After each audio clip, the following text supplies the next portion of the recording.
जय श्री कृष्णा भक्तों, राधे राधे। आपका स्वागत है हमारे चैनल भक्ति कथा संग्रह में। आज हम आपके सामने राधा रमण प्राकट्य के बारे में कुछ जानकारी प्रस्तुत करने जा रहे हैं। राधा रमण जी की मूर्ति का प्राकट्य कैसे हुआ, इसके बारे में कुछ कहानी है जो आज हम आपको बताएंगे। श्री राधा रमण जी का मंदिर श्री गौड़ीय समाज के सबसे प्रसिद्ध मंदिरों में से एक माना जाता है और श्री राधा रमण जी उन विग्रहों में से हैं जो कि अब भी श्री वृंदावन धाम में स्थित हैं। ऐसा कहा जाता है कि अन्य विग्रह तो वृंदावन छोड़कर जयपुर चले गए थे, लेकिन श्री राधा रमण जी कभी भी वृंदावन छोड़कर नहीं गए और 1532 से यहीं पर विराजमान हैं। मंदिर के दक्षिण में श्री राधा रमण जी का प्राकट्य स्थल और गोपाल भट्ट गोस्वामी जी का समाधि स्थल भी स्थित है। कहा जाता है कि गोपाल भट्ट गोस्वामी जी ने ही राधा रमण के विग्रह को प्रकट किया था। एक श्री गोपाल भट्ट गोस्वामी जी अपने प्रचार यात्रा के दौरान गंडकी नदी में स्नान कर सूर्य भगवान को अर्घ्य दे रहे थे। तभी उनके हथेली में शालिग्राम भगवान का एक अद्भुत शिला उनके हाथ में आ गया। जब गोस्वामी जी दोबारा अर्घ्य लिया तो पुनः एक और शिला उनकी हथेली में आ गया। इसी प्रकार 12 बार 12 शालिग्राम जी शिला उनके हाथ में आई। फिर गोपाल भट्ट गोस्वामी जी सभी शिलाओं को लेकर वृंदावन धाम आ गए और यहाँ पर आकर यमुना नदी के केशी घाट तट पर नजदीक एक कुटिया बनाकर सभी शिलाओं को वहां पर विराजित किया और श्रद्धा भाव से उनकी पूजा अर्चना शुरू कर दी। एक बार वृंदावन की यात्रा पर निकले हुए सेठ जी ने वृंदावन में स्थित सभी श्री विग्रहों के लिए विभिन्न प्रकार के महंगे महंगे वस्त्र और आभूषण दिए थे, तो उन्होंने श्री गोपाल भट्ट जी को भी वस्त्र और आभूषण भेंट में दिए।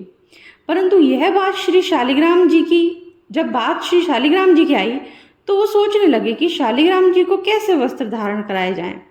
और श्री गोस्वामी जी मन में भाव आया कि अगर मेरे भगवान भी अन्य विग्रहों की भांति होते तो मैं भी इनको अनेक प्रकार से सजाता, अलग अलग आभूषण और वस्त्र धारण करवाता और उनको झूले में बिठाकर झूला झुलाता। और पूरी रात गोस्वामी जी यही सोचते रहे और उनको नींद नहीं आई। जब सुबह हुई तो थोड़ी नींद सोने के बाद उनकी आंखें खुली तो पूरी तरह से आश्चर्यचकित रह गए। उनकी नींद खुली तो उन्होंने देखा कि श्री शालिग्राम जी साक्षात त्रिभंग ललित द्विभुज मुरलीधर श्याम जी के रूप में बैठे हुए हैं। जिस दिन ये सब घटित हुआ वो दिन 1599 विक्रम संवत वैशाख शुक्ल पूर्णिमा का दिन था। यथाशीघ्र श्री गोस्वामी जी उठे। उन्होंने अपने भगवान का विशेष रूप से श्रृंगार किया और उनका सेवा भाव किया। उसके बाद श्री गोस्वामी जी ने अपने सभी बड़े और गुरुजनों को बुलाया और राधा रमण जी के प्राकट्य उत्सव पूरे श्रद्धा भाव से मनाया।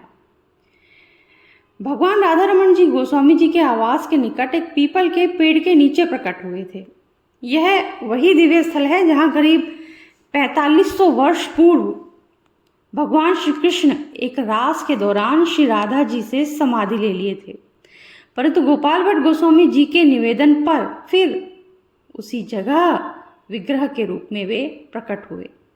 जब भगवान श्री कृष्ण उस स्थान से भिन्न हुए थे तो राधा जी ने उन्हें रमन के नाम से पुकारा था और फिर उनको सब राधा के रमन के नाम से जानने लगे। इस प्रकार गोपाल भट्ट गोस्वामी जी ने उनका नाम राधा रमन रख दिया और यही श्री राधा रमण जी का विग्रह आज भी राधा रमण मंदिर में श्री गोस्वामी जी के समाज द्वारा वंश द्वारा सेवित किया जा रहा है।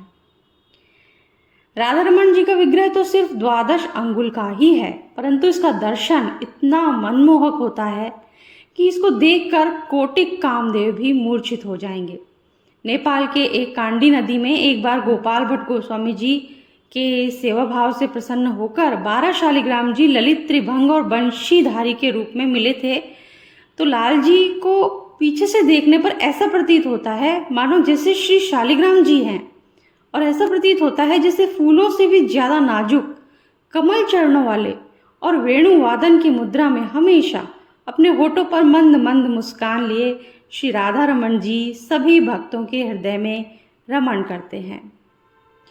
वृंदावन में स्थित प्राचीन विग्रहों को पहले गोविंद, मदन मोहन और गोपीनाथ जैसे नामों से जाना जाता था, परंतु बाद में श्री राधा जी के विग्रह को उन सभी मंदिरों में स्थापित किया गया और उनका नाम बदलकर राधा गोविंद, राधा गोपीनाथ और राधा मदन मोहन रख दिया गया।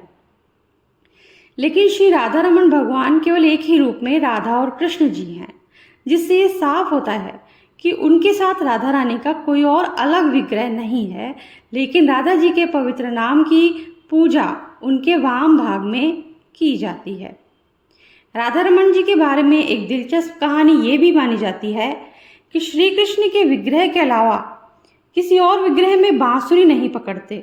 इसका कारण गोस्वामी समाज द्वारा ये बताया गया है कि यह विग्रह बहुत छोटा और हल्का होता है और ना ही किसी सतह पर टिका है, अतः अगर उनको ऊंचाई पर बिठाएं तो वो गिर सकते हैं। इसलिए भोग लगते समय हर बार हाथ से बांसुरी को निकालना पड़ता है, जिसके कारण उनके हाथ में खरोंच आ सकती है। इसीलिए उन्हें भाव में वंशी बजाते हुए देखते हैं और इसीलिए वंशी को हमेशा उनके नज़दीक विराजित किया जाता है ताकि वंशी हमेशा उनके साथ रहे। राधा रमन जी के बारे में खास बात ये भी मानी जाती है कि इनका विग्रह इनके 3 विग्रहों का मिला हुआ रूप है। इनका मुखरविंद गोविंद देव के समान है, वक्षस्थल गोपीनाथ के समान है और इनके चरण कमल मदन मोहन जी के समान है। ये भी कह सकते हैं कि इनके दर्शन मात्र से तीनों विग्रहों का दर्शन हो जाता है, अर्थात इनके अकेले दर्शन से तीनों ठाकुर जी के दर्शन हो जाते हैं। श्री राधा रमन मंदिर एक बहुत ही प्राचीन और ऐतिहासिक मंदिरों में से एक है। माना जाता है कि वृंदावन के प्राचीन मंदिरों में से एक होने की वजह से इसका ऐतिहासिक महत्व भी बहुत है। और इस मंदिर से जुड़ा हुआ एक बहुत रहस्य वाली बात ये भी है कि मंदिर के रसोई घर में 500 वर्षों से भी अधिक पहले से लगातार आग जल रही है और ये वही आग है जो मंदिर के निर्माण के समय जलाई गई थी। मंदिर में लगने वाले भोग को ऐसी ही आग में पकाया जाता है जो कि ठाकुर जी को भोग लगती है। राधा रमन मंदिर को आज से लगभग 500 वर्ष पूर्व गोपाल भट्ट गोस्वामी जी द्वारा बनाया गया था, जो कि चैतन्य महाप्रभु के शिष्यों में से एक थे। कहा जाता है कि गोपाल भट्ट गोस्वामी जी 30 साल की उम्र में वृंदावन आए थे। यहीं पर फिर उन्होंने चैतन्य महाप्रभु जी से आशीर्वाद लिया, लेकिन आशीर्वाद कोपीन, चैतन्य जी का लंगोट और लकड़ी का आसन और एक दुपट्टे के रूप में थे। इन सभी में लकड़ी की पट्टी ही सिर्फ सुरक्षित बची हुई है, जो कि मंदिर में देखी जा सकती है। तो इसी के साथ छोटी सी जानकारी के साथ हम इस वीडियो को समाप्त करते हैं। अगर आपको अच्छा लगा हो तो लाइक ज़रूर कीजिएगा और अपने फ्रेंड्स के साथ ज़रूर शेयर कीजिएगा वीडियो को। और अगर आपने चैनल को अब तक सब्सक्राइब नहीं किया है तो सब्सक्राइब कर दीजिए, बेल आइकन प्रेस कर दीजिए ताकि हमारे आगे आने वाले वीडियोस भी आपको आसानी से मिल सकें। और हमसे इस वीडियो में अगर कोई त्रुटि हो गई हो, आपको कुछ गलती लगी हो तो हमें माफ़ कीजिएगा। Thank you. जय श्री कृष्णा। राधे राधे।